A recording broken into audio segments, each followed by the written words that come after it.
انا جبت لكم الجديد بسطيله ديال الحوت بلا حوت، غير بالدجاج فقط بدون اضافات. غادي تحصلي على بسطيله ديال الحوت واللي داقه عندك يحلف عليها باللي راه فيها الحوت. صراحه كتجي رائعه رائعه رائعه، وكتجي بنينه واقتصاديه. فرحي بها عائلتك وليداتك.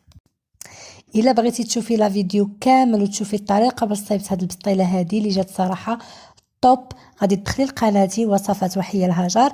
بالنسبه للناس اللي عندي هنا في تيك توك، ممكن انكم تدخلوا غير البروفيل ديالي، غادي يديكم نيشان القناه عندي. مرحبا بكم، وكنتمنى تشجعوني باش نواصل معكم وصفات زوينين بزاف. ما تنسونيش عافاكم من حركه الاكسبلور، تشجعوني بلي جيم وتبارطاجيو لا فيديو ديالي مع الاصدقاء ديالكم. مع السلامه، ان شاء الله نتلاقاو فيديوهات جايين.